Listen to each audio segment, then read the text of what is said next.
Hello everyone, welcome back to Electronics and AI Lab. I hope you people are doing well.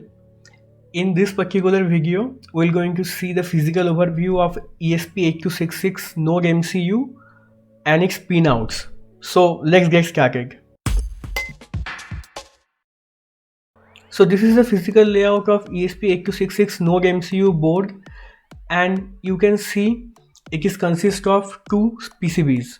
One is the smaller PCB which is having the actual IC of ESP8266 which is attached in the Node MCU PCB.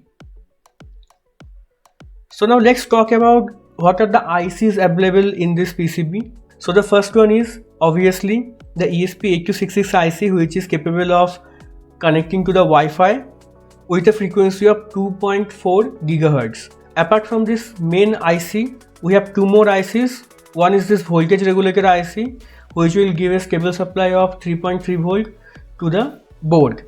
And we have one UART serial communication IC, which will help us to connect this board with the computer. If we talk about the power supply, there is two ways we can power up this device. One is from the micro USB port and another is ground and VIN. These pins can be used to power up this board. For this, we have to give 5 volt to 10 volt DC in the VIN pin. On the other hand, we can also give 3.3 volt either in these three set of pins, here, here and here as well. Okay, now let's talk about what are the LEDs available in the board. We have two LEDs, one in the smaller board and another in the larger board. The LED in the smaller board is actually attached to the G4 pin, and the other one, which is in the Node MCU board, is attached to the G0 pin. We have also two physical buttons, one is for reset and another is for flash. If you click on this reset button, then your program will be reset from the beginning. Flash button we really never use, so it is not required. Now let's talk about the input and output pins. So if we talk about the analog input pin, this board has only one analog input pin, which is here at the left hand top at A0 position.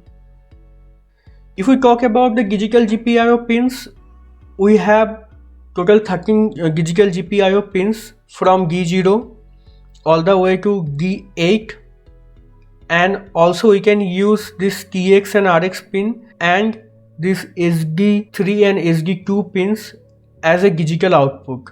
For serial communication, we have this TX RX pin, and also we can do SPI communication from these MOSI and MISO pins, which is present in both of the sides. We can do I2C communication as well, and for that we have this D1 and D2 pin capable of serial clock and serial data. So this is it for the overview of this board. This is a very useful board to communicate with the Wi-Fi in a very cheaper price. So in the next videos we are going to program this. Till then, stay tuned, keep watching Electronics and AI Lab. I really appreciate your time. If you really learn something from this video, please do subscribe and hit the like button. This will definitely going to help me in this journey.